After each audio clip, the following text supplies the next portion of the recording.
इसलिए इन 1000 संतान का सबलास रखवा दिया। ये सबलास कहने लगा कि बताइए पिताजी हमारे लिए क्या आज्ञा है। तो जैसे राजा दक्ष ने उन 10,000 संतानों को आज्ञा दिया था, वैसे ही उन 1000 सबलासों को कहा कि बेटा तुम्हें भी अब आगे सृष्टि को बढ़ाना है। एक काम करो, तुम जाओ और जा करके सृष्टि को आगे बढ़ाओ। पहले समुद्र में जाओ, स्नान करो, उसके बाद सृष्टि को आगे बढ़ाओ। ये सबलाश्व क्या किए, जिस सिंधु नदी में उनके 10,000 भाई आकर के स्नान किए थे तब किए थे, उसी पश्चिम दिशा में सिंधु नदी में आ गए और आकर के सुंदर स्नान किए और तप करने के लिए प्रारंभ कर दिए। महाराज नारद जी को पता चला। महाराज नारद जी फिर उसी सिंधु नदी में आ गए और सिंधु नदी में आकर के फिर वो सबलास संतानों को देखे, तो देख करके फिर जैसे 10,000 संतानों से बातचीत किए थे वैसे ही उनसे फिर बातचीत करना चालू कर दिया और उनसे भी वही प्रश्न पूछा जो 10,000 संतानों से पूछा था। लेकिन ये सबलाश्व उस प्रश्नों के उत्तर नहीं दे सके। उनसे पूछा कि ऐसा कौन सा देश है बेटा जहां एक पुरुष रहता है। ये सबलाश्व संताने उस प्रश्न का उत्तर नहीं दे पाए।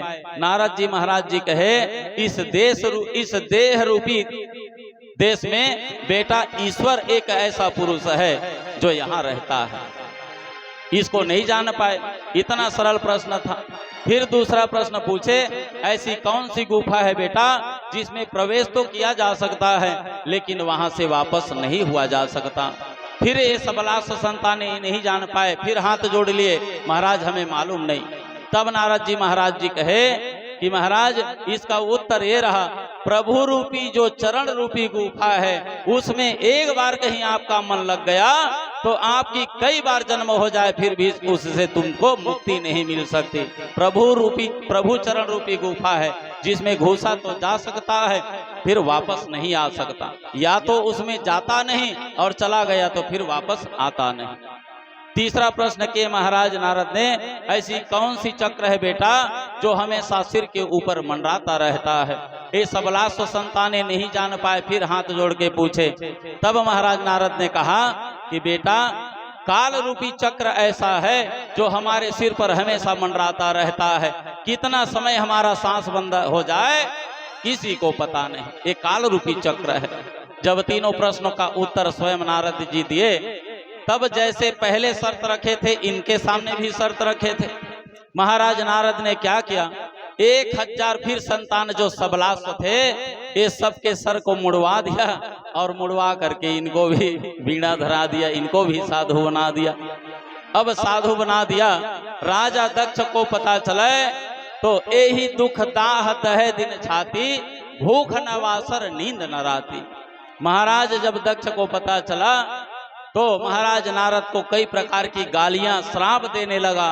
महाराज नारद उनको साधु बनाने के बाद राजा दक्ष के राजमहल में पहुंच गया। राजा दक्ष क्रोध के मारे बैठाया तो लेकिन उनको खरी खोटी सुनाने लगा। अहो असाधु साधु नाम साधु लिंगे नस्तया, असाध्य कार्य रभकाणाम भिक्षो मार्ग प्रसर्दिता। अहो दुष्ट, तुमने झूठ मूठ साधुओं का बाना पहना है और हमारे भोले भाले बालक को तुमने फंसाया और ये भोले भाले तुम्हारे चंगुल में फंस गए और तुमने इसको साधु बना दिया। पर घर घालक लाज न पीरा बांझ का जाने। अरे तुम्हारे एड़ी फटा होता तो दर्द को समझते, गृहस्थी होता तो संतान का सुख समझता। तू तो बिल्कुल वैरागी है, वैसे ही मेरे संतानों को बना दिया। इसलिए मैं जाओ तुमको श्राप देता हूँ, आज से तुम्हें इस संसार में इस त्रैलोक में ठहरने का भी स्थान नहीं मिलेगा। एक जगह तो 2 मिनट से ज्यादा नहीं ठहर पाएगा। इसीलिए नारद जी महाराज जी कहीं पर भी जाते हैं 2 घड़ी 3 घड़ी से ज्यादा रुकने वाले नहीं। महाराज नारायण नारायण करते हुए एक दूसरे से बात करके चले जाते हैं। महाराज नारद ने सुंदर महाराज दक्ष के द्वारा दिया गया जो श्राप है उसे सहर्ष स्वीकार कर लिया। और सहर्ष स्वीकार करने के बाद महाराज राजा दक्ष को आशीर्वाद दिया कि महाराज दक्ष, जो 11,000 संतानों को मैंने वैरागी तो बना दिया महाराज, लेकिन अब आपके घर में 60,000 कन्याएं होंगी जिनको साधु का वेश धारण नहीं करवाऊंगा, वह आपके घर में ही रहेगी। इस प्रकार सुंदर राजा दक्ष को आशीर्वाद प्रदान किया और आशीर्वाद प्रदान करके महाराज नारद उसके राजमहल से आगे बढ़ने लग गए। जो इस कथा का श्रवण पान कराते हैं भगवान उनकी मनोकामना पूर्ण करते हैं। आगे चल करके 6ठ स्कंद में प्रवेश करते हैं, 7वां अध्याय। महाराज राजा परीक्षित फिर श्री सुखदेव जी महाराज जी से पूछे कि महाराज, कस्य हेतो परित्यक्ता आचारेणात्मन सुरा एतजाचक्ष भगवान शिष्याणाम क्रमं गुरु। मैंने सुना था महाराज कि महाराज देवताओं को ऐसा कौन सा कारण हुआ, ऐसा कौन सा अपमान हो गया जिसके कारण महाराज बृहस्पति जो उनके गुरु हैं देवताओं को छोड़ करके अंतर्ध्यान हो गए। महाराज उनको छोड़ करके स्वर्गलोक से चले गए।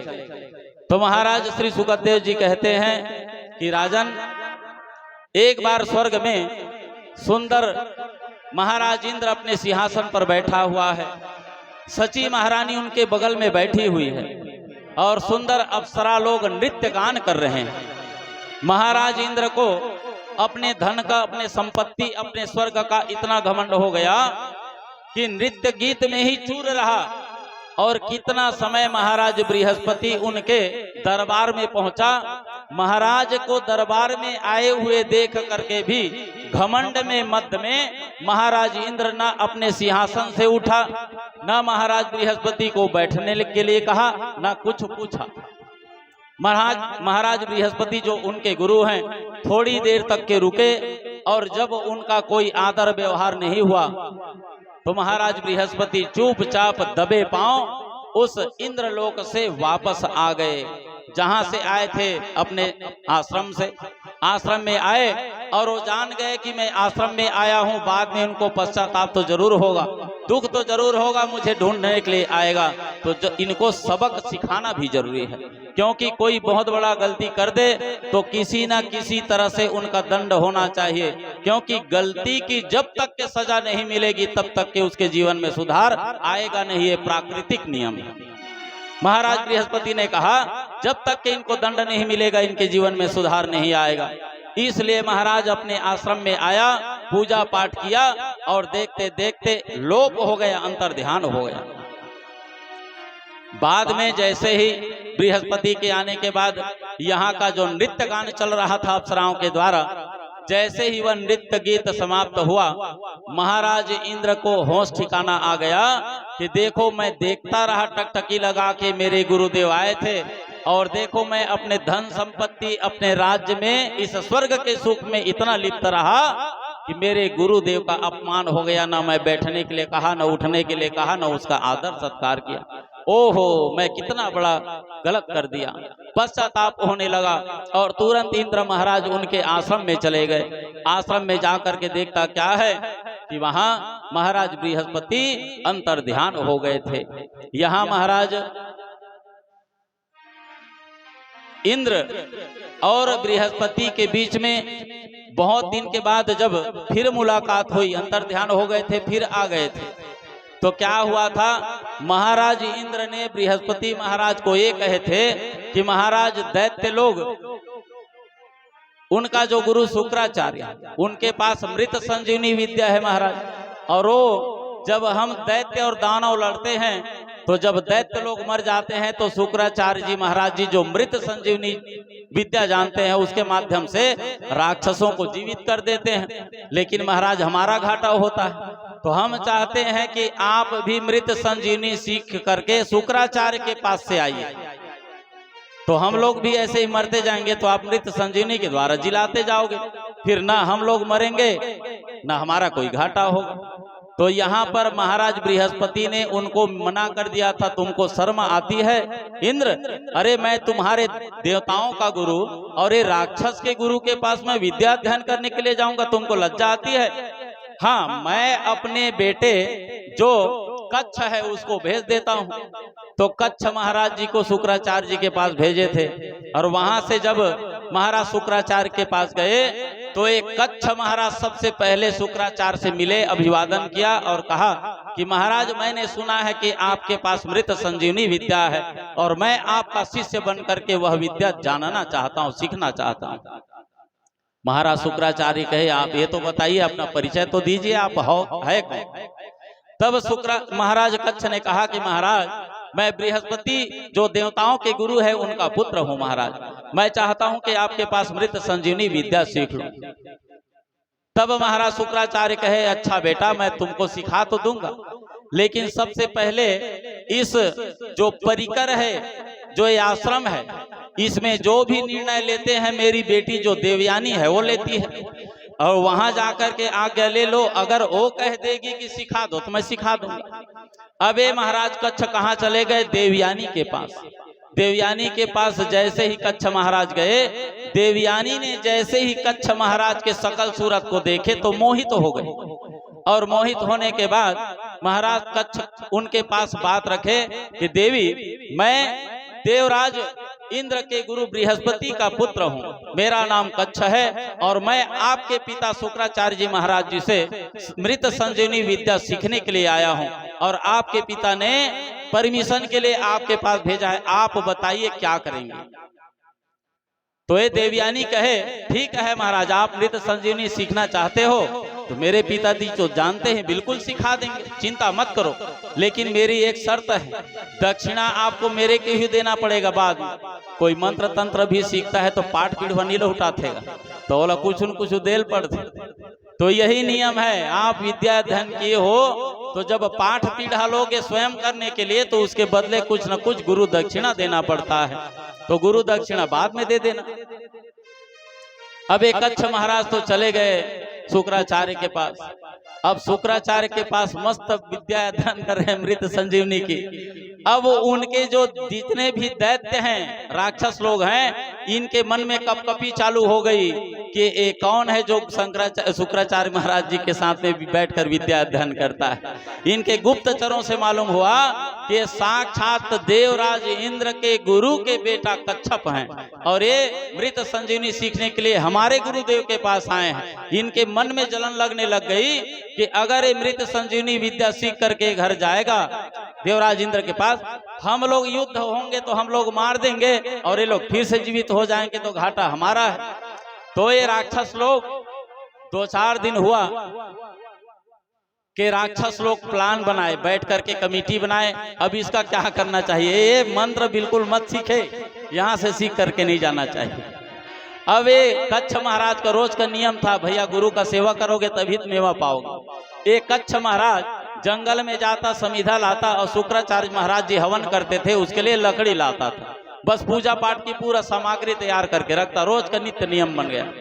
अब ये राक्षस लोग प्लान बनाए कि ऐसा करते हैं, ये रोज जाता है जंगल में, उधर ही चारों तरफ से घेरेंगे, इसको समाप्त कर देंगे, ना रहेगा बांस, ना बजेगी बांसुरी, अरे मर ही जाएगा तो कहाँ मृत संजीवनी विद्या सीखेगा।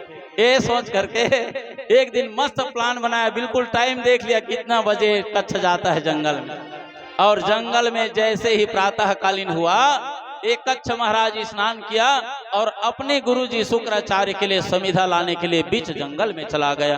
बीच जंगल में जाने के बाद लकड़ी इकट्ठा किया हवन करने के लिए, और जैसे ही इतना सारा लकड़ी इकट्ठा कर ही रहा था कि सभी दैत्य लोग शुक्राचार्य के जितने भी शिष्य है, शुक्राचार्य को नहीं बताए कि इनको मारने के लिए जा रहे हैं, नहीं मारने देता। ये सब लोग गए और जा करके चारों तरफ से घेर लिए, भैया उतर, अब बहुत लकड़ी तोड़ ली, पेड़ से नीचे उतारे। अब ये सोचे कि हो सकता है लकड़ी को साथ में ले जाने के लिए आ रहे हो। जैसे ही वह वृक्ष से नीचे उतरा, ये बिल्कुल प्लान बनाए थे, सब लोगों ने एक साथ पकड़ा और पकड़ के चाहे जैसा भी हो कच्छ महाराज को समाप्त कर दिया। उनकी मृत्यु हो गई। अब मृत्यु हो गई तो अब क्या किया जाए?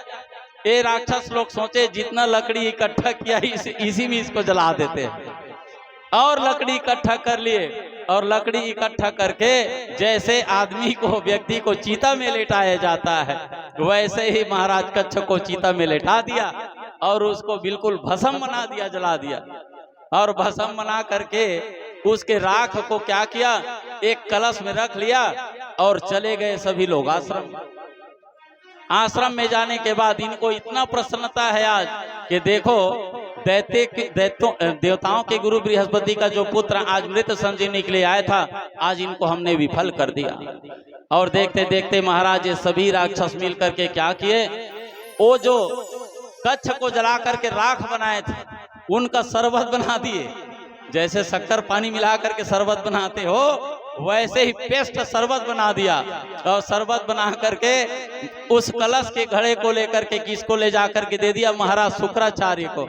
और शुक्राचार्य को कहा, महाराज हम आपके लिए शरबत लाए हैं, इसको आप ग्रहण करिए। अबे शुक्राचार्य जी मन में सोचने लग गए, इतना दिन से इस आश्रम में हूँ, इन लोगों का गुरु हूँ, आज तक के इतना सेवा भाव नहीं देखा, आज पहली बार शरबत बना करके मेरे को पिला रहे हैं। सोचा हो सकता है कोई बात होगा खुशी की, इसलिए शरबत पिला रहे हैं, चलो पी ही लेता हूँ। ये सोच करके शुक्राचार्य जी महाराज घट घट घट घट बिल्कुल एक सांस में पूरा वो हड्डी वड्डी सब ले लिया, पूरा पी गया। अब पीने के बाद अब ये देख रहा है कि मेरा जो शिष्य है कच्छप, एक कच्छ महाराज कैसे नहीं आ रहा है, 9 बज गया, 10 बज गया, इतना देर से मेरा हवन हो जाता था, अभी तक नहीं आया, क्या बात है, कुछ अड़चन कोई परेशानी पड़ गई क्या। ऐसे तैसे जो आश्रम में थोड़ा बहुत लकड़ी था उसी में वो हवन किया, और संध्या कालीन हो गई। उसके बाद कच्छ महाराज वापस नहीं आया। क्यों आता भैया, वो तो उसके पेट में चला गया।